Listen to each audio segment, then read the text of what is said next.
$10 trillion. Erased. In 3 days. This is what absolute capitulation looks like. The biggest wipeout since 2020. Silver has crashed 39%. It's the largest single-day collapse in its history. We've got Sol below 100. Saylor is underwater. Tom Lee is down billions. CZ says that the Supercycle is canceled. Everyone is hurting right now, and I'm hurting too.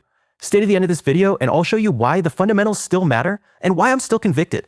But first, buckle up, because what just happened is historic. Friday. Silver crashes 39%. Not a correction, a massacre. $5 trillion evaporated in minutes. Gold dropped 20% from its peak. Stocks followed, and then crypto got liquidated. $4 billion in liquidations across crypto in just 4 days. The biggest cascade since October 10th. Let's talk about Michael Saylor. 713,000 Bitcoin, $76,000 cost basis. He's officially underwater for the first time since October 23. This is a massive psychological barrier for Bitcoin, and all institutional investors are paying close attention. And you want to know what he did this week? He bought more. While everyone's panicking, Saylor is still accumulating, but it's not moving the needle. The selling pressure is that intense. Tom Lee, the most bullish analyst on Wall Street that bought all the ETH he possibly could, is down billions. Billions! The same guy who's been calling for higher prices for years is now underwater. Ask yourself, why are the people with the most money, the most information, and the most at stake still not selling? And CZ 2 weeks ago at Davos, he was confident about the supercycle. This weekend, he says he's not sure anymore. Quote, with all this FUD, I'm not sure. When the founder of the world's largest exchange is wavering, you can feel it. But with him wavering and Binance being at the front of a lot of the FUD, they have started $1 billion purchase of Bitcoin for their Saylor fund, with $100 million already bought.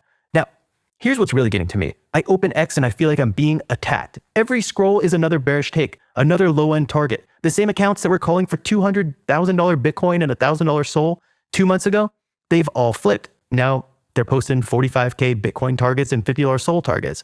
The algorithm is only showing us the extremes and rewarding them for it, especially when it triggers the community. And it's intensifying everything. So if you are seeing these charts and wondering if it's all over, it's being amplified.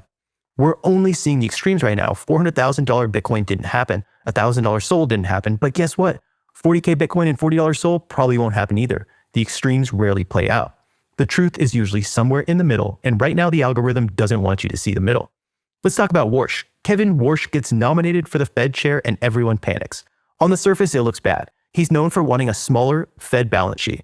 That spooked markets. But if you actually look at the recent talks, it's more nuanced. Alex Kruger posted this weekend, we are not far from Warsh, reminding the market how dovish he actually is on the rate side. His first post-nomination interview should break the downtrend. Some assets offer very compelling entry points around here, Bitcoin and ETH in particular. Look, your mission, should you choose to accept it, is to survive at this point. We aren't retracing all these losses today or tomorrow. It's time to take stock of where you are and find your convictions. Look at the data. Think long-term and don't get sucked into trying to catch the bottom on the 1-minute chart. Short-term traders absolutely love showing off their wins, but that is not what they have been doing lately. Please learn from the largest traders on Hyperliquid that have round-tripped hundreds of millions of dollars in leverage positions.